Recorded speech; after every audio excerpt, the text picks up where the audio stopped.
Today, I'm going to be telling you guys all about my experience metal detecting and what I have found is the best entry-level metal detector, a great piece of equipment at a cheap price. Okay, so story time. First time out metal detecting, I dig about a foot deep and just find this perfectly intact 2020 American Silver Eagle, and you wouldn't believe it, right next to it was a crisp $100 bill. So if you're tired of hearing all this bullshit, clearly faked videos from metal detectorists on YouTube, I'm with you.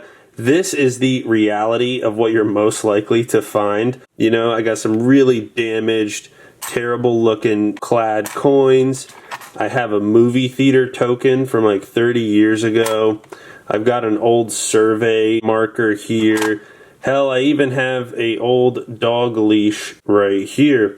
And this is not showing you all of the random bits of foil, the pull tabs that you get all the time. The reality is, when you're metal detecting, most of what you're going to find is just garbage, plain and simple. You also are going to get clad coinage, and it will surprisingly add up over time. But that's not why I do it. I love to go metal detecting because it's a great hobby. In worst case scenario, you're cleaning up that garbage and trash from some nice area, whether that's a state or local park, a national forest, or in the best case scenario, a private property for which you've gotten permissions. So let's talk about what permissions are. In the world of metal detecting, getting a virgin permission is the best case scenario. This is a virgin piece of land, one that has never been detected before, either through knocking on a door or through some other means. You are able to secure a permission to search that private property for metals. There are still enough hobbyist metal detectors out there who do it regularly enough where a lot of these public properties have already been combed over and searched many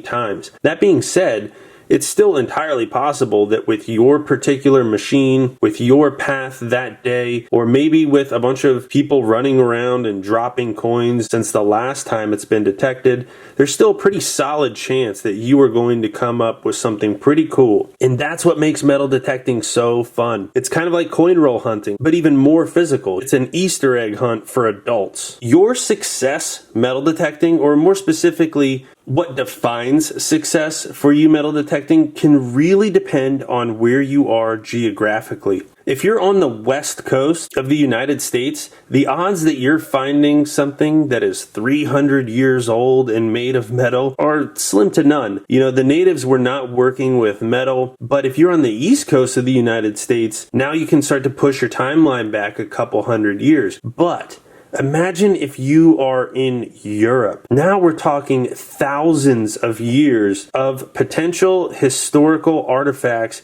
that you might be able to dig up with your metal detector. But it's important to keep your expectations within reason. No matter where you're metal detecting, garbage is going to be your number one thing. You're always going to be coming across foil gum packets, metals like iron, old bits of equipment that are corroding and deep underground. You're not going to be finding some ancient British gold coin if you're in Wyoming. Let's just be reasonable about it. Another really important thing, you're not going to be finding tons of metal coins in the most rural, desolate area of a woodland, right? The places where you're going to be coming across these coins are places that were really inhabited, that were colonized, where people were living and interacting for long periods of time. One of the most popular places for metal detectorists to search are the sidewalk strips. They've obviously seen tons of foot traffic over the years, and so you can reasonably expect that more pocket change is going to fall out on a sidewalk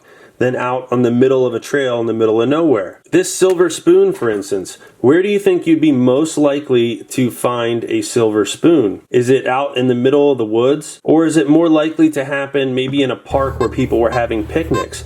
Or maybe in someone's backyard, let's say of an old home? Another little secret that metal detectorists use are sites like historicaerials.com. Now imagine in the days pre-Google Earth, they used to have flyovers with planes that would take aerial photographs of populated areas. If you were to superimpose these year after year after year, you might be able to find an old home site where the home was demolished or burned down, and maybe 40 years later, it's just a field and you wouldn't know any better. Using these resources, you might be able to find some diamonds in the rough, maybe some old home sites that have never been detected before. And that's one of the things that makes metal detecting so cool. So let me tell you about the metal detector that I use and the other accessories that go with it to make your metal detecting experience more fun, easier, and efficient. Metal detecting is something that I wanted to do my entire life.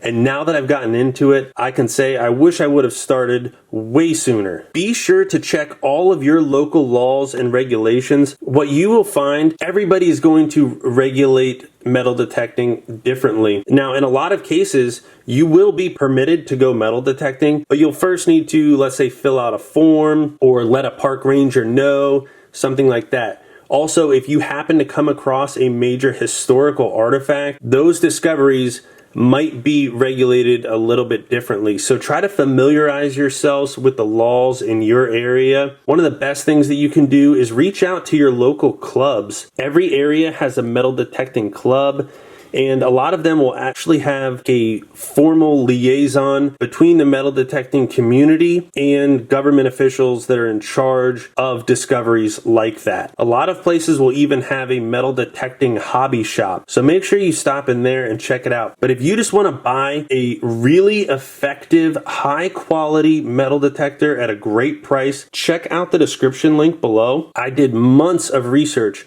before pulling the trigger on this metal detector, and I can say there are zero regrets. Here it is, the Nocta Macro Simplex Plus. In my opinion, this is the absolute best entry-level metal detector. This is the type of thing that old detectorists would have killed for back in the day because it is a really high quality product in a pretty cheap package. And let's talk about some of the details here. One of the biggest selling points on this is it is waterproof. Not that you're going to be like diving with this thing, although you could, but it still just sets you at ease when you know that this thing can get wet and dirty and it's not going to be the end of it. Another really important factor here is that this version actually comes with its own headphones. These, in my opinion, are an absolute must-have. You don't want to be that annoying guy at the local park making tons of noise with the metal detector. It's way easier to keep a low profile if you actually have these headphones on and working, and you're a lot less likely to be bothered or hassled by people because you're not going to be bothering and hassling them with all that unwanted loud noise at the park. Another huge selling point on this is it has a built-in rechargeable battery, meaning that you do not have to replace batteries all the time. It's basically just the USB plug you can use with any adapter. Right here will hook directly in to the back of your metal detector. We have a cap right there. You get an easy attachment here, and that's how you recharge the batteries. This battery seems to last for an extremely, extremely long time, which I have found to be super impressive. We're going to go ahead and fire it up. On top here, there are different modes that you can use, or you can just customize them. In this case, the modes are like a farm field, several different versions of a park, and even a beach one. The beach is actually kind of an important factor here because metal detectors respond differently to salt water and to salty beach sand. You can even custom calibrate it by grounding it and just following a very simple procedure of kind of just pumping it up and down. You can adjust the sensitivity over here on the left. That's what you're seeing. And when you actually get a hit, you'll get a number displayed here. VDI is what it's called, and then it will also show you an approximate depth. The next really important thing to have when you're metal detecting is called a pinpointer, and this allows you to do exactly what it sounds like, which is to pinpoint your target once you've started to dig. This saves a ton of time. The only real complication is that you can get some interference between your pinpointer and your metal detector, but there's some simple ways to get around that. We'll just do a quick example right here. I'm going to take off this ring. It's just a half second to turn it on, and then whenever I get close to metal, It'll increase the frequency of the beeping as it gets close. Until contact, it's basically a full go. And if you can't hear it, it's a vibrating too. That can be especially useful if you're underwater or something like that. Without further ado, let's take this bad boy outside and do some tests.